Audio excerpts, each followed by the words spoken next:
Freedom lives here in our great sunshine state of Florida.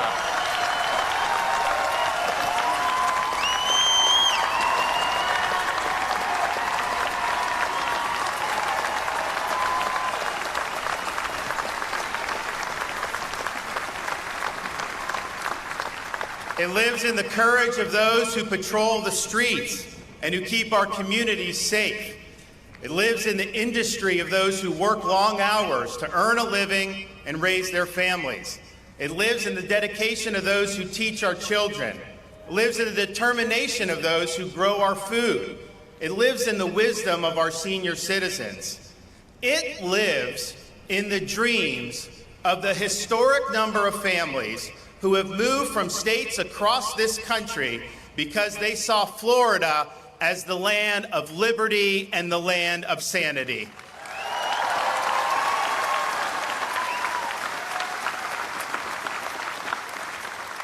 Over the past few years, as so many states in our country grinded their citizens down, we in Florida lifted our people up.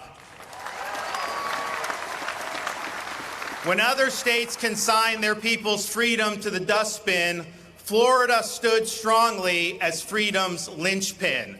When the world lost its mind, when common sense suddenly became an uncommon virtue, Florida was a refuge of sanity, a citadel of freedom for our fellow Americans and even for people around the world.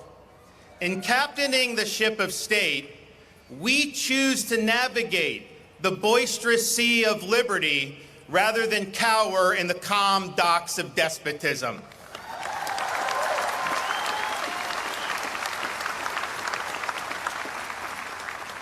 We face attacks, we take hits, but we weather the storms. We stand our ground, and we do what's right. As the book of Psalms reminds us, I will not fear though tens of thousands assail me on every side.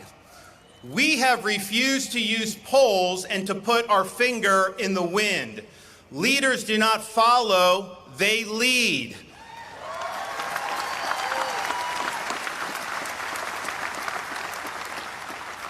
We have articulated a vision for a free and prosperous state. We have, through persistence and hard work, executed on that vision. We have produced favorable results. And now we are here today because the people of Florida have validated our efforts in record fashion.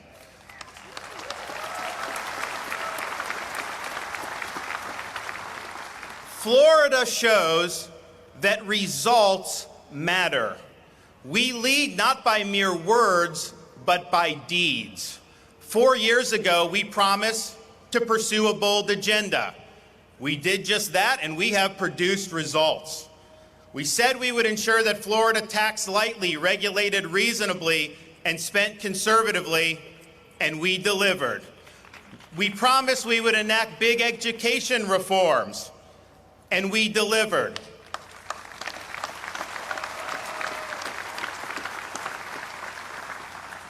We said we would end judicial activism by appointing jurists who understand the proper role of a judge is to apply the law as written, not legislate from the bench, and we delivered. We promised to usher in a new era of stewardship for Florida's natural resources by promoting water quality and Everglades restoration efforts, and we delivered. We said we would stand for law and order and support the men and women of law enforcement, and we delivered.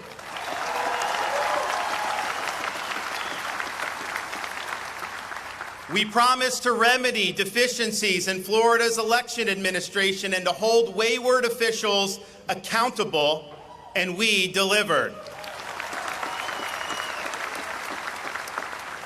We said we would support the areas in Northwest Florida stricken by Hurricane Michael, and we delivered. And when Hurricane Ian came last year, the state coordinated a massive mobilization of response personnel, facilitated the fastest power restoration on record, and even quickly rebuilt key bridges that had been wiped out by the storm.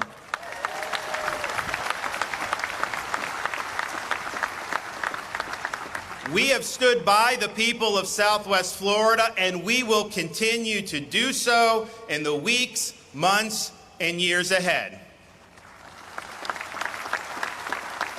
Because of these efforts and others, Florida is leading the nation. We are #1 in these United States in net in-migration. We are the nation's fastest growing state. We are #1 in new business formations. We are #1 in tourism. We are #1 in economic freedom. We rank #1 in education freedom.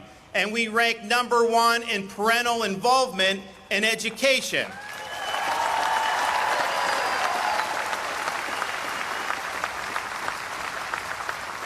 Florida also ranks #1 in public higher education. This is a record we can all be proud of.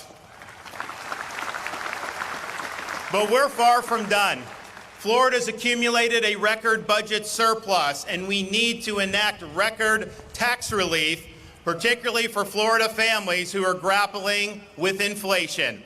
We must ensure school systems are responsive to parents and to students, not partisan interest groups.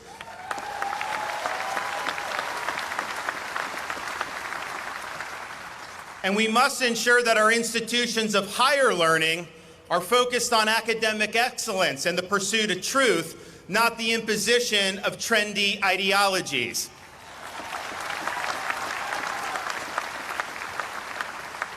Florida must always be a great place to raise a family. We will enact more family-friendly policies to make it easier to raise children, and we will defend our children against those who seek to rob them of their innocence.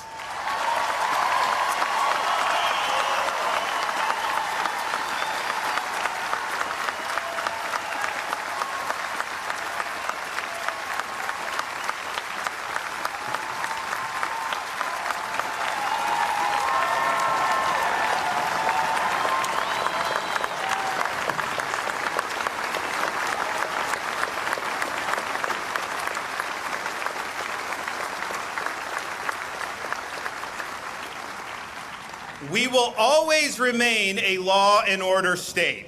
We will always support law enforcement, and we will always reject soft on crime policies that put our communities at risk. Florida is now in a golden era for conservation of our treasured natural resources. Our momentum is strong, and we will finish what we started. We will leave Florida to God better than we found it.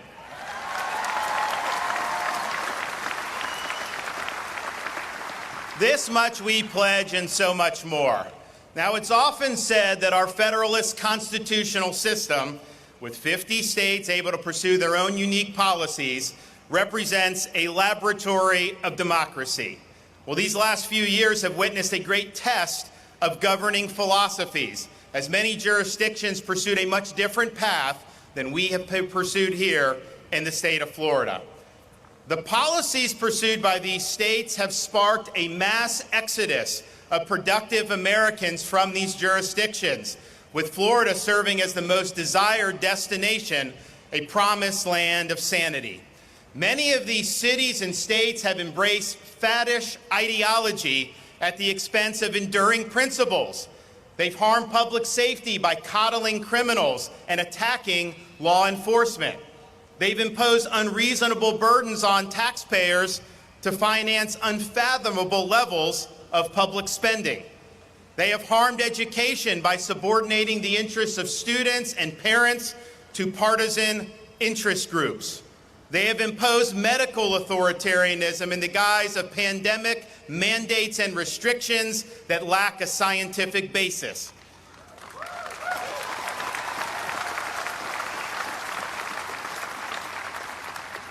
This bizarre but prevalent ideology that permeates these policy measures purports to act in the name of justice for the marginalized, but it frowns upon American institutions. It rejects merit and achievement, and it advocates identity essentialism. We reject this woke ideology. We seek normalcy, not philosophical lunacy. We will not allow reality, facts, and truth to become optional. We will never surrender to the woke mob. Florida is where woke goes to die.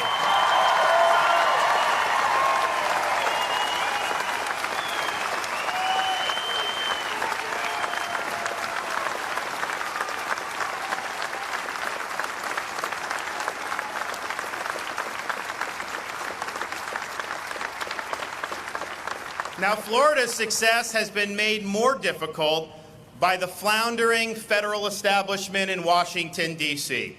Federal government has gone on an inflationary spending binge that has left our nation weaker and our citizens poorer. It has enacted pandemic restrictions and mandates based more on ideology and politics than on sound science, and this has eroded freedom and stunted commerce. It has recklessly facilitated open borders, making a mockery of the rule of law, allowing massive amounts of narcotics to infect our states, importing criminal aliens, and greenlighting the flow of millions of illegal aliens into our country, burdening communities and taxpayers throughout the land. It has imposed an energy policy that has crippled our nation's domestic production, causing energy to cost more for our citizens and eroding our nation's energy security and, in the process, our national security. It wields its authority through a sprawling, unaccountable, and out-of-touch bureaucracy that does not act on behalf of us, but instead looms over us and imposes its will upon us. The results of this have been predictably dismal. This has caused many to be pessimistic about the country's future. Some even say that failure is inevitable. Florida is proof positive that we, the people, are not destined for failure.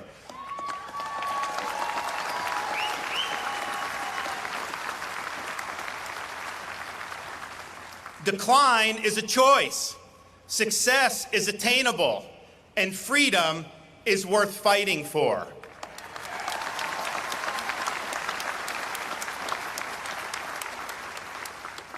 Now, fighting for freedom is not always easy because the threats to freedom are more complex and more widespread than they have been in the past. The threats can come from entrenched bureaucrats in D.C., jet setters in Davos, and corporations wielding public power. But fight we must. We embrace our founding creed that our rights are not granted by the courtesy of the state, but are endowed by the hand of the Almighty.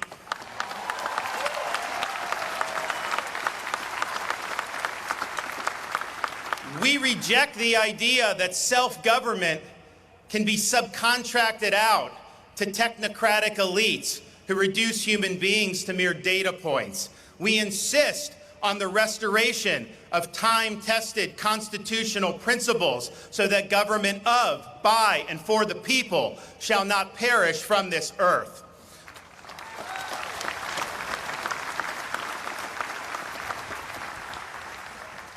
Florida has led the way in preserving what the father of our country called the sacred fire of liberty.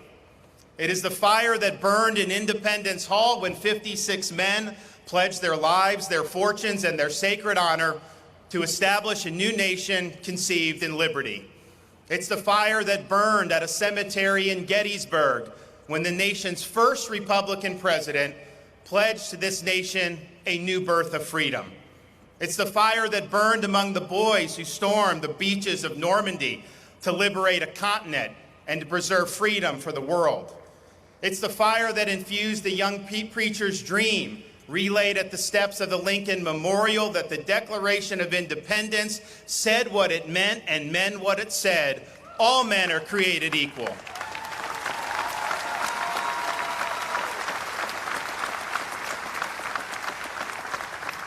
It is the fire that led a resolute president to stand in Berlin and declare, "Tear down this wall," staring down the communists and winning the Cold War.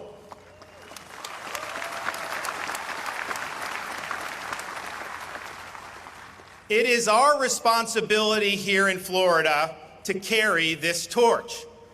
We do not run from this responsibility. We welcome it. We will be on our guard. We will stand firm in the faith. We will be courageous. We will be strong. And we thank God and are proud to be citizens of the great free state of Florida. Thank you. God bless you. God bless this state and everybody throughout the land.